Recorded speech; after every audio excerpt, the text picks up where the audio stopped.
Hi friends, ಎಲ್ಲರಿಗೂ ನಮಸ್ಕಾರ. ನಾನು ನಿಮ್ಮ ಲತಾ. ಇವತ್ತು ಲತಾ ವೆಂಕಟೇಶ್ ಕಿಚನಲ್ಲಿ ಈಸಿಯಾಗಿರೋ ಸ್ನ್ಯಾಕ್ಸ್ ರೆಸಿಪಿನ ಹೇಳ್ಕೊಡ್ತೀನಿ. 1 ಕಪ್ ಗೋಧಿ ಹಿಟ್ಟು, 2 ಆಲೂಗಡ್ಡೆ ಇದ್ದರೆ ಸಾಕು. ಯಾವಾಗಲೂ ಒಂದೇ ಥರ ಸ್ನ್ಯಾಕ್ಸ್ ರೆಸಿಪಿಗಿಂತ ಈ ಥರ ಡಿಫ್ರೆಂಟಾಗಿ ಮಾಡಿ ಮಕ್ಕಳು ತುಂಬ ಇಷ್ಟಪಟ್ಟು ತಿಂತಾರೆ. ಅಷ್ಟೇ ಅಲ್ಲ, ತುಂಬ ರುಚಿಯಾಗಿರುತ್ತೆ. ಈ ಪ್ರೊಸೆಸ್ ಕೂಡ ತುಂಬ ಈಸಿಯಾಗಿರುತ್ತೆ. ಬನ್ನಿ ಈ ಪ್ರೊಸೆಸ್ ಸ್ಟಾರ್ಟ್ ಮಾಡೋಣ. 2 ದೊಡ್ಡದಾಗಿರೋ ಆಲೂಗಡ್ಡೆ ತೊಗೊಳ್ಳಿ. ನಮ್ಮ ಮನೆಯಲ್ಲಿ ಸ್ವಲ್ಪ ಚಿಕ್ಕದಾಗಿದ್ವು, ಹಾಗಾಗಿ 3 ಆಲೂಗಡ್ಡೆ ತೊಗೊಂಡಿದ್ದೀನಿ. ಅದನ್ನು ಬೆನ್ನಿಸಿ ಇಟ್ಕೊಂಡು ಸಿಪ್ಪೆ ತೆಗೆದು ಇಟ್ಕೊಂಡಿದ್ದೀನಿ. ಈಗ ಒಂದು ಪಾತ್ರೆ ತೊಗೊಳ್ಳಿ. ನೋಡಿ, ನಾನು ಯಾವ ಥರ ತುರಿತಿದ್ದೀನೋ ಆ ಥರ ತುರ್ಕೊಂಬಿಡಿ. ನಿಮ್ಮ ಮನೆಯಲ್ಲಿ ತುರಿಯೋದಿಲ್ಲ ಅಂತಂದರೆ ಸ್ಮ್ಯಾಶ್ ಮಾಡ್ಕೊಳ್ಳಿ. ನೋಡಿ, ನಾನು ಯಾವ ಥರ ಸ್ಮ್ಯಾಶ್ ಮಾಡ್ತಿದ್ದೀನೋ ನೀವು ಅದೇ ಥರ ಸ್ಮ್ಯಾಶ್ ಮಾಡ್ಕೊಂಬಿಡಿ. ಸಣ್ಣದಾಗಿ ಸ್ಮ್ಯಾಶ್ ಮಾಡ್ಕೊಂಡು ಇಟ್ಕೊಂಬಿಡಿ.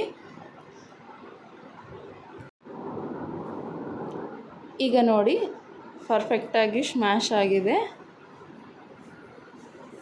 ಓಕೆ. ಈಗ ಸಣ್ಣದಾಗಿ ಹೆಚ್ಚಿಟ್ಕೊಂಡಿದ್ದೆ ಈರುಳ್ಳಿನ ಅದನ್ನು ಸೇರಿಸಿ,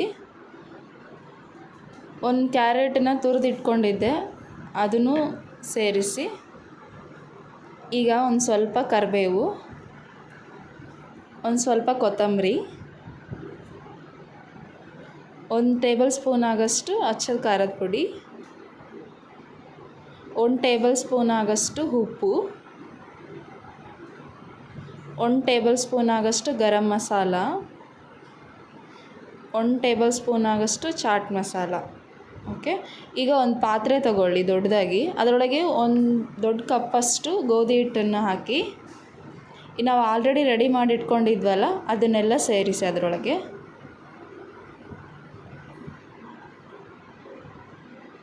ಈಗ ಚೆನ್ನಾಗಿ ಮಿಕ್ಸ್ ಮಾಡಿ ಇಟ್ಕೊಂಬಿಡಿ ಎಲ್ಲ.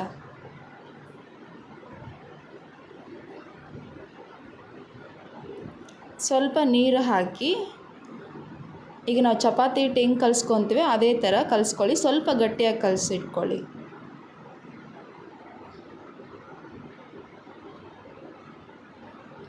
ನಾನು ಯಾವ ಥರ ಕಲಸಿ ರೆಡಿ ಮಾಡ್ತಿದ್ದೀನೋ ಸೇಮ್ ನೀವು ಅದೇ ಥರ ರೆಡಿ ಮಾಡಿಟ್ಕೊಳ್ಳಿ. ನೋಡಿ, ಪರ್ಫೆಕ್ಟಾಗಿ ಆಗಿದೆ.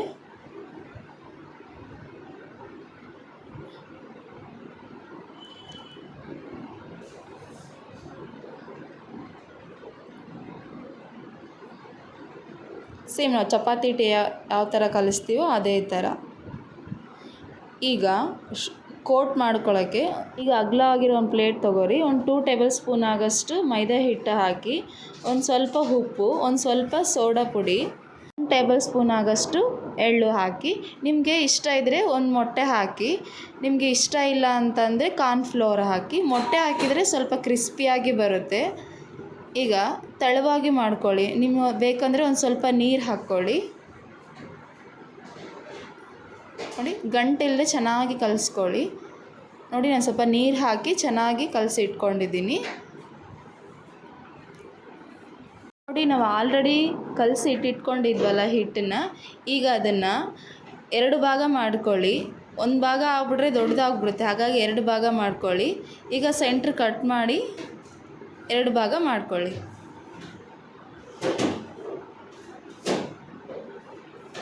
ಈಗ ಅದನ್ನು ಕೆಳಗೆ ಹಿಟ್ಟು ಹಾಕಿ ಚೆನ್ನಾಗಿ ನಾವು ಚಪಾತಿ ಮಾಡ್ಕೊತೀವಲ್ಲ ಸೇಮ್ ಅದೇ ಥರ ಸ್ಕ್ವೇರ್ ಶೇಪ್ ಮಾಡ್ಕೊಳ್ಳಿ.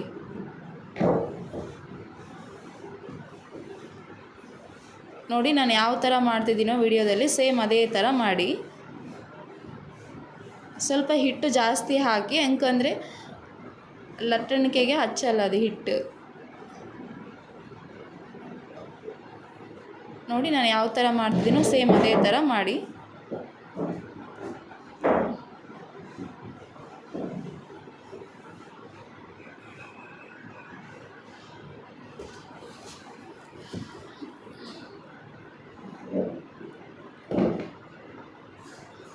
ಈಗ ರೆಡಿ ಆಗಿದೆ. ಈಗ ಸೈಡನ್ನ ತೆಗೆದುಬಿಡೋಣ. ಸ್ಕ್ವೇರ್ ಶೇಪ್ ಕಟ್ ಮಾಡ್ಕೊಳ್ಳಿ. ನೋಡಿ, ನಾನು ವಿಡಿಯೋದಲ್ಲಿ ಯಾವ ಥರ ಮಾಡ್ತಿದ್ದೀನೋ ಸೇಮ್ ಅದೇ ಥರ ಮಾಡಿಟ್ಕೊಳ್ಳಿ. ಉಳಿದಿರುತ್ತಲ್ಲ ಹಿಟ್ಟು, ನೆಕ್ಸ್ಟ್ ಮಾಡ್ತೀವಲ್ಲ ಅದು ಅವಾಗ ಯೂಸ್ ಮಾಡ್ಕೊಳ್ಳಿ ಅದನ್ನು.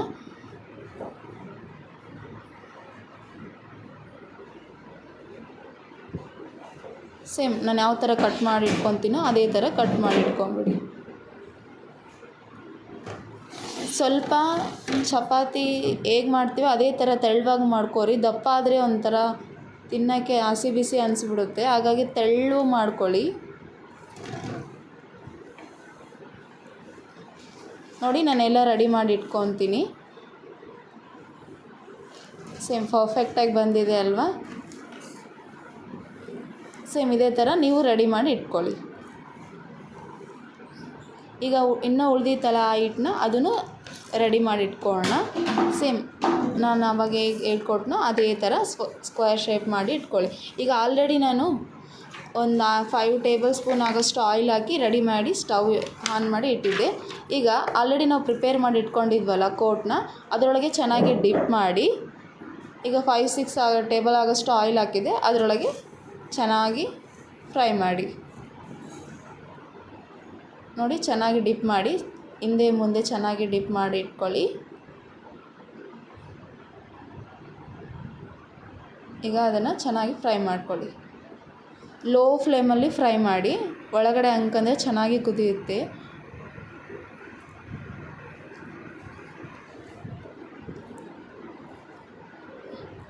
ಒಂದು 6 to 7 ಮಿನಿಟ್ಸ್ ಆಗೋಷ್ಟು ಚೆನ್ನಾಗಿ ಲೋ ಫ್ಲೇಮಲ್ಲಿ ಕುದಿಸಿ ಬೆನಿಸಿ. ನೋಡಿ ಟರ್ನ್ ಮಾಡಿ.